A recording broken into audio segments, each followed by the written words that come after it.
অবিলম্বে ইমরান খানের মুক্তিসহ সরকারের পদত্যাগ এবং সংবিধানের ২৬তম সংশোধনী বাতিলের দাবিতে ২৪ নভেম্বর ইসলামাবাদ অভিমুখে রওনা দেন পিটিআইয়ের বিভিন্ন স্তরের নেতাকর্মী ও সমর্থকরা।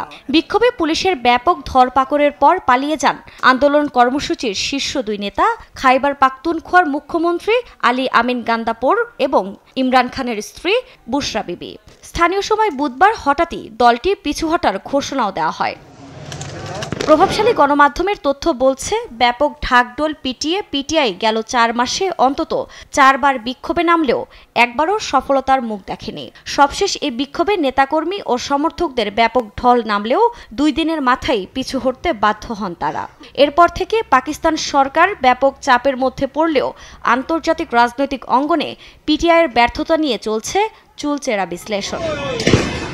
আল জাজিরাকে দেয়া এক সাক্ষাৎকারে বিশ্লেষক তালাত হোসেন বলেন, দলটির কোনো দাবি পূরণ হয়নি। উল্টো বিক্ষোভকারীরা চলে যাওয়ায় পিটিআইয়ের যে নেতৃত্বের অভাব রয়েছে তা এখন অনেকটা স্পষ্ট। পরিস্থিতি এতটাই নড়বড়ে যে দলটি সামনে কি করবে তাও স্পষ্ট নয়। তালাত হোসেন আরও বলেন, পিটিআইয়ের এ ব্যর্থ বিক্ষোভ চোখে আঙ্গুল দিয়ে বুঝিয়ে দিয়েছে সোশ্যাল মিডিয়ায় হাইপ আর রাজনৈতিক মাঠ এক জিনিস নয়। মিডল ইস্ট ইনস্টিটিউটের স্কলার ইন রেসিডেন্স মার্ভিন বলেন, এরপর আসলে কি হবে তা অনুমান করা খুবই কঠিন।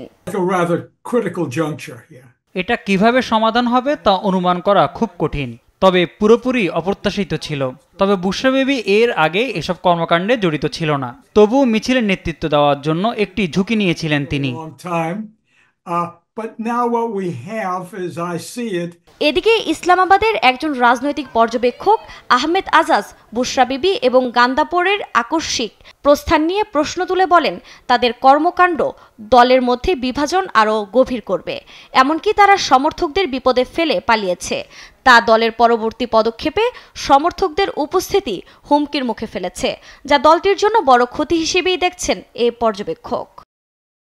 জাইগাম খান বলেন, সরকারের দমনপীড়নে তিনি মোটেও অবাক হননি, তবে চূড়ান্ত আহ্বান হিসেবে ডাক দেয়া বিক্ষোভ থেকে এভাবে পিছু হটা পিটিআইয়ের রাজনৈতিক কৌশলের জন্য একটি বড় ধাক্কা।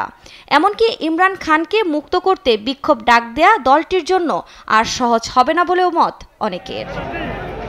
আফরিন মৌ, নিউজ ডেস্ক, দেশ টিভি।